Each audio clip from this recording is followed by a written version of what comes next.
오늘 저희에게 주시는 하나님의 말씀은 열왕기하 11장부터 14장까지의 말씀입니다. 11장 아하시아의 어머니 아달랴는 아들이 죽는 것을 보자 왕족을 다 죽이기 시작하였다. 그러나 왕자들이 살해되는 가운데서도 여호람 왕의 딸이요 아하시아의 누이인 여호세바가 아하시아의 아들 요아스를 몰래 빼내어 유모와 함께 침실에 숨겼다. 이때 사람들이 아달랴가 모르도록 그를 숨겼으므로 그는 죽음을 면할 수 있었다. 요아스는 그의 고모 여호세바와 함께 6해 동안을 주님의 성전에 숨어 지냈으며 그 동안 나라는 아달랴가 다스렸다. 7째 해가 되자 여호야다의 제사장이 사람을 보내어 가릿 사람의 백부장들과 호위병의 백부장들을 불러왔다. 그리고 그들을 주님의 성전에 있는 왕자에게로 데리고 가서 그들과 더불어 언약을 맺고 또 주님의 성전에서 맹세를 하게 한 뒤에 그들에게 왕자를 보여주었다. 그리고는 그들에게 이렇게 명령을 내렸다. 이제 여러분이 해야 할 일을 말하겠습니다. 여러분 가운데서 안식일 당번을 세 반으로 나누어 3분의 1은 왕궁을 지키고 다른 3분의 1은 수루 성문을 지키고 나머지 3분의 1은 호위병들의 뒤에 있는 문을 지키십시오. 이와 같이 하여 왕궁을 철저하게 지키도록 하십시오. 그리고 안식일 비번은 모두 2반으로 나누어서 임금님께서 계신 주님의 성전을 지키도록 하십시오. 각자 무기를 들고 임금님을 호위할 것이며 누구든지 대열 안으로 들어오려는 사람은 반드시 죽이고 임금님께서 나가고 드실 때에는 반드시 경호하도록 하십시오. 백부장들은 여호야다의 제사장이 명령한 것을 그대로 다 하였다. 그리고 그들은 안식일 당번인 사람들과 안식일 비번인 사람들을 데리고 여호야다 제사장에게로 왔다. 제사장이 백부장들에게 창과 방패를 나누어 주었다. 그것은 다윗 왕의 것으로서 주님의 성전 안에 간직되어 있던 것들이다. 그리하여 호위병들은 각각 손에 무기를 들고 성전 오른쪽에서부터 왼쪽까지 제단과 성전 주위를 감시하며 왕을 호위하였다. 그런 다음에 여호야다 제사장이 왕세자를 데리고 나와서 그에게 왕관을 씌우고 왕의 직무를 규정한 규례서를 주고 기름을 부어 왕으로 삼으니 백성이 손뼉을 치며 임금님 만세하고 외쳤다. 아달랴가 호위병들과 백성 등의 소리를 듣고 주님의 성전에 모여있는 백성에게 가서 보니 왕이 대관식 규례에 따라 기둥 곁에 서 있고 관리들과 나팔수들도 왕을 모시고 서 있고 나라의 모든 백성이 기뻐하며 나팔을 불고 있었다. 아달랴가 분을 참지 못하고 옷을 찢으며 반역이다 반역이다 하고 외쳤다. 그때 여호야다 제사장이 군대를 거느린 백부장들에게 명령을 내렸다. 저 여자를 대열 밖으로 끌어내시오. 그리고 저 여자를 따르는 사람은 누구든지 칼로 쳐 죽이시오. 여호야다가 주님의 성전에서는 그 여자를 죽이지 말라고 하였으므로 그들은 그 여자를 끌어내어 군마가 드나드는 길을 통해 왕궁으로 들어가 거기에서 그 여자를 처형하였다. 여호야다는 이스라엘 백성이 주님의 백성이 되는 언약을 주님과 왕과 백성 사이에 맺게 하고 동시에 왕과 백성 사이에도 언약을 맺게 하였다. 그렇게 하고 난 다음에 그 땅에 온 백성이 바알의 신전으로 몰려가서 그 신전을 허물고 제단을 뒤엎고 신상들을 완전히 부수어 버렸다. 또 그들은 제단 앞에서 바알의 제사장 맏단을 죽였다. 그리고 여호야다 제사장은 주님의 성전에 경비병들을 세웠다. 그리고 그는 백부장들과 가릿 사람들과 호위병들과 그 땅의 모든 백성을 거느리고 왕을 인도하여 주님의 성전에서 데리고 나와서 호위병들이 지키는 문을 지나 왕궁으로 행진하여 들어갔다. 왕이 왕좌에 오르자 그 땅의 모든 백성이 기뻐하였다. 아달랴가 왕궁에서 칼에 맞아 살해된 뒤로 도성은 평온을 되찾았다. 요아스가 왕위에 올랐을 때 그는 7살이었다. 12장 예후 제7년에 요아스가 왕이 되어 40해 동안을 예루살렘에서 다스렸다. 그의 어머니 시비아는 브엘세바 사람이었다. 요아스는 여호야다 제사장이 가르쳐준 대로 하였으므로 일생 동안 주님께서 보시기에 올바른 일을 하였다. 다만 산당을 제거하지 않아서 백성이 여전히 산당에서 제사를 지내고 향을 피웠다. 요아스가 제사장들에게 말하였다. 주님의 성전에 들어오는 모든 헌금 곧 일반 헌금과 의무적으로 부과된 헌금과 자원하여 주님의 성전에 가져오는 헌금을 모두 제사장들이 각 담당 회계로부터 받아서 성전에 수리할 곳이 발견되는 대로 그 수리할 곳을 모두 고치도록 하십시오. 그러나 요아스가 왕이 된 지 23해가 지나도록 제사장들은 그 성전에 수리할 곳을 고치지 않았다.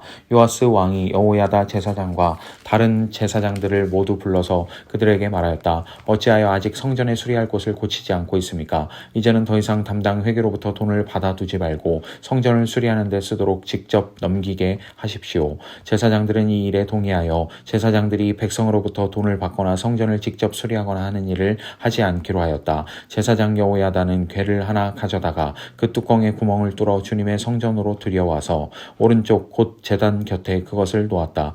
그래서 문을 지키는 제사장들이 주님의 성전으로 가져오는 모든 헌금을 그 궤에 넣게 하였다. 그 궤가 헌금으로 가득 찰 때마다 왕실 서기관과 대제사장이 와서 주님의 성전에 헌납된 헌금을 쏟아내어 계산하였다. 계산이 끝나면 그 헌금은 주님의 성전 공사를 맡은 감독관들에게 전달되었고 그것은 다시 주님의 성전을 수리하는 목수들과 건축자들에게 지불되었고 또 미장이와 석수에게도 지불되었으며 주님의 성전을 수리하는 데 드는 나무와 돌을 사는 데와 그 밖에 성전을 수리하는 데 필요한 경비로 쓰였다. 주님의 성전에 헌납된 그 헌금은 주님의 성전에서 쓸 은 대접들과 부집개와 대접들과 나팔 등의 금 그릇이나 은 그릇을 만드는 데 쓰이지는 않았다. 그 헌금은 오직 일꾼들에게 주어 그것으로 주님의 성전을 수리하는 데만 사용하였다. 또 돈을 받아 일꾼들에게 주는 감독관들에 대한 회계에 감사를 하지 않았는데 그것은 그들이 성실하게 일하고 있었기 때문이다. 그리고 속건제와 속죄제에 바친 돈은 주님의 성전의 수입으로 계산하지 않았다. 그것은 제사장들의 몫이었기 때문이다. 그 무렵에 시리아 왕 하사엘이 가드를 공격하여 함락시켰다. 그런 다음에 하사엘은 또 예루살렘도 치려고 하였기 때문에 유다 왕 요아스는 앞서 유다를 다스린 여호사밧과 여호람과 아하시야가 주님께 바친 모든 물건과 또 자신이 주님께 바친 것들을 비롯하여 주님의 성전과 왕실 창고에 있는 모든 금을 시리아 왕 하사엘에게 보냈다. 그러자 하사엘은 예루살렘을 치지 않고 물러갔다.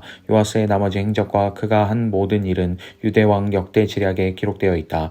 요아스의 신하들이 역모를 꾸며 실라로 내려가는 길에 있는 밀로의 궁에서 요아스를 살해하였다. 그를 살해한 신하는 시므앗의 아들 요사갈과 소멜의 아들 여호사바드였다. 그가 죽으니 그의 조상들과 함께 다윗성에 장사하였다. 그의 아들 아마샤가 그의 뒤를 이어 왕이 되었다.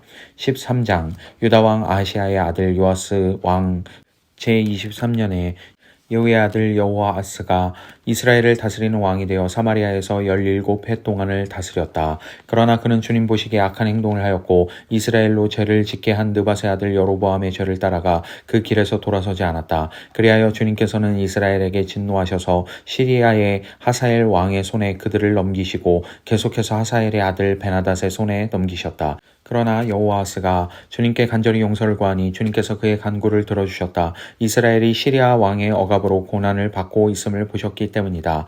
그래서 주님께서는 이스라엘의 구원자를 보내어 시리아의 손에서부터 벗어나게 하셨고 이스라엘 자손은 예전처럼 그들의 장막에서 편안하게 살았다. 그럼에도 이스라엘 자손은 이스라엘로 죄를 짓게 한 여로보암의 가문의 죄로부터 돌아서지 않고 여전히 그 길을 그대로 걸으며 사마리아에는 아세라 목상까지도 그냥 세워두었다. 시리아 왕이 여호아스의 군대를 공격하여 타작마당에 먼지같이 만들었기 때문에 여호아스에게는 겨우 기마병 50명과 병거 10대와 보병 10,000명만이 남았다. 여호아스의 나머지 행적과 그가 한 모든 일과 그가 누린 권세는 이스라엘 왕 역대지략에 기록되어 있다. 여호아스가 죽으니 사마리아에 안장되었고 그의 아들 여호아스가 그의 뒤를 이어 왕이 되었다. 유다의 요아스 왕 제37년에 여호아스의 아들 여호아스가 이스라엘의 왕이 되어 사마리아에서 16해 동안 다스렸다. 그는 주님께서 보시기에 악을 행하였고 이스라엘로 죄를 짓게 한 느밧의 아들 여로보암의 모든 죄로부터 돌아서지 않고 그 길을 그대로 걸었다. 여호아스의 나머지 행적과 그가 한 모든 일, 또 그가 유다 왕 아마샤와 싸운 용맹은 이스라엘 왕 역대지략에 기록되어 있다. 여호아스가 죽으니 이스라엘의 역대 왕들과 함께 사마리아에 안장하였고 여로보암이 그의 뒤를 이어 왕좌에 올랐다. 엘리사가 죽을 병이 들자 이스라엘 왕 여호아스가 그에게로 내려왔다. 그리고 그 앞에서 눈물을 흘리며 말하였다. 나의 아버지 이스라엘의 병거와 마병이시여. 엘리사가 그에게 말하였다. 활과 화살을 가져오십시오. 그가 활과 화살을 가져오자 엘리사가 이스라엘 왕에게 말하였다. 활을 잡으십시오. 그가 활을 잡으니 엘리사가 그의 손 위에 자기의 손을 얹었다. 엘리사가 말하였다. 동쪽 창문을 여십시오. 왕이 창문을 열자 엘리사가 말하였다. 쏘십시오. 그가 활을 쏘자 엘리사가 말하였다. 주님의 승리의 화살입니다. 시리아를 이길 승리의 화살입니다. 임금님께서는 아벡에서 시리아를 쳐서 완전히 진멸하실 것입니다. 엘리사가 또 말하였다. 화살을 집으십시오. 왕이 화살을 집자 엘리사가 이스라엘 왕에게 말하였다. 땅을 치십시오. 왕이 3번을 치고는 그만두었다. 하나님의 사람이 그에게 화를 내며 말하였다. 임금님께서 6번을 치셨으면 시리아군을 진멸할 때까지 쳐볼 수 있었을 터인데 고작 3번입니까? 이제 임금님께서는 겨우 3번만 시리아를 칠 수 있을 것입니다. 그런 다음에 엘리사가 죽으니 거기에 장사하였다. 그 뒤에 모압의 도적대가 해마다 이스라엘 땅을 침범하였다. 한 번은 장사 지내는 사람들이 어떤 사람의 죽음을 묻고 있다가 이 도적대를 보게 되었다. 그러자 그들은 놀라서 그 죽음을 엘리사의 무덤에 내던지고는 달아났는데 그때 그 사람의 뼈가 엘리사의 뼈에 닿자 그 사람이 살아나서 제발로 일어섰다. 시리아의 하사엘 왕은 여호아스가 다스리는 동안에 줄곧 이스라엘을 억압하였다. 그러나 주님께서 이스라엘에게 은혜를 베푸셔서 그들을 불쌍히 여기시고 그들을 굽어 살피셨다. 이는 아브라함과 이삭과 야곱과 맺으신 언약 때문이었다. 그래서 그들을 멸망시키지 않으시고 이제까지 주님 앞에서 쫓아내지 않으셨다. 시리아의 하사엘 왕이 죽고 그의 아들 베나닷이 그의 뒤를 이어 왕이 되었다. 이때 여호아스의 아들 여호아스가 하사엘의 아들 베나닷의 손에서 성읍들을 도로 되찾았다. 이 성읍들은 부왕 여호아스가 전쟁으로 빼앗겼던 것이다. 여호아스는 3번이나 베나닷을 쳐서 이스라엘 성읍들을 도로 되찾았다. 14장 이스라엘 왕 여호아스의 아들 여호아스 제2년에 유다 왕 요아스의 아들 아마샤가 유다 왕이 되었다. 그는 25살의 왕위에 올라 예루살렘에서 29해 동안 다스렸다. 그의 어머니 여호아따는 예루살렘 태생이다. 아마샤는 주님께서 보시기에 올바른 일을 하기는 하였으나 그의 조상 다윗만큼은 하지 못하였고 그의 아버지 요아스가 한 것만큼 하였다. 그리하여 산당은 제거되지 않은 채로 백성은 여전히 산당에서 제사를 드리며 분향을 하고 있었다. 왕권을 확고하게 장악한 다음에 아마샤는 부왕을 살해한 신하들을 처형하였다. 그러나 그는 처형한 신하의 자녀는 죽이지 않았다. 그것은 모세 율법서에 기록된 말씀을 따른 것이다. 거기에는 아버지가 자녀 대신에 처형되어서도 안 되고 또 자녀가 아버지 대신에 처형되어서도 안 된다. 오직 각 사람은 자신이 지은 죄에 따라 처형되어야 한다 하고 말씀하신 주님의 명령이 있다. 아마샤는 소금 계곡에서 에돔 사람 10,000명을 쳐 죽이고 또 셀라를 쳐서 점령한 다음에 그 이름을 욕되리라고 하였는데 오늘까지 그렇게 불리고 있다. 그때 아마샤가 예후의 손자요 여호아스의 아들인 이스라엘의 여호아스 왕에게 전령을 보내어 서로 직접 만나 힘을 겨루어 보자고 제안하였다. 이스라엘의 여호아스 왕은 유다의 아마샤 왕에게 사람을 보내어 이렇게 회답하였다. 레바논의 가시나무가 레바논의 백향목에게 전가를 보내어 백향목의 딸을 며느리로 달라고 청혼하는 것을 보고 레바논의 들짐승이 지나가다가 그 가시나무를 짓밟은 일이 있다. 내가 에돔을 쳐서 이기더니 너무 오만해진 것 같다. 차라리 왕궁에나 머물면서 내가 누리는 영화를 만족하게 여겨라. 어찌하여 너는 너 자신과 유다를 함께 멸망시킬 화근을 스스로 불러들이느냐. 그러나 아마샤가 끝내 듣지 않자 이스라엘의 여호아스 왕이 올라와서 유다 왕 아마샤를 맞아 유다의 영토인 베세메스에서 대치하였다. 그러나 유다 군대는 이스라엘 군대에게 패하여 뿔뿔이 흩어져 각자 자기의 집으로 도망하였다. 이스라엘의 여호아스 왕은 베세메스에서 아하시아의 손자요 요아스의 아들인 유다의 아마샤 왕을 사로잡아서 예루살렘으로 들어왔다. 그는 예루살렘 성벽을 에브라임 문에서부터 성 모퉁이 문에 이르기까지 400자를 허물어 버렸다. 그는 또 주님의 성전과 왕궁의 보물창고에 있는 금과 은과 모든 그릇을 약탈하고 사람까지 볼모로 잡아서 사마리아로 돌아갔다. 여호아스의 나머지 행적과 그가 누린 권세와 그가 유다의 아마샤 왕과 싸운 일에 관한 것은 이스라엘 왕 역대지략에 기록되어 있다. 여호아스가 죽으니 사마리아에 있는 이스라엘 왕들의 묘실에 안장하였고 그의 아들 여로보암이 그의 뒤를 이어 왕이 되었다. 유다의 요아스 왕의 아들 아마샤는 이스라엘의 여호아스 왕의 아들 여호아스가 죽은 뒤에도 15해를 더 살았다. 아마샤의 나머지 행적은 유대왕 역대지략에 기록되어 있다. 예루살렘에서 반란이 일어나자 아마샤는 라기스로 도망하였다. 그러나 반란을 일으킨 사람들은 라기스에까지 사람을 보내어 거기에서 그를 죽였고 그의 죽음을 말에 싣고 와서 예루살렘 안의 다윗성에서 그의 조상과 함께 장사 지냈다. 유다의 온 백성은 아사랴를 왕으로 삼아 그의 아버지 아마샤의 뒤를 잇게 하였다. 그가 왕이 되었을 때 그의 나이는 16이었다. 아마샤 왕이 죽은 뒤에 아사랴는 엘랏을 재건하여 유다에 귀속시켰다. 유다의 요아스 왕의 아들 아마샤 제15년에 이스라엘의 여호아스 왕의 아들 여로보암이 왕이 되어 사마리아에서 41해 동안 다스렸다. 그는 주님께서 보시기에 악을 행하고 이스라엘로 죄를 짓게 한 느밧의 아들 여로보암의 죄에서 떠나지 아니하고 그것을 그대로 본받았다. 그러나 그는 이스라엘의 국경을 하맛 어기로부터 아라바 바다까지 회복하였다. 이것은 주 이스라엘의 하나님께서 그의 종인 가드 헤벨 사람 아미떼의 아들 요나 예언자에게 말씀하신 그대로였다.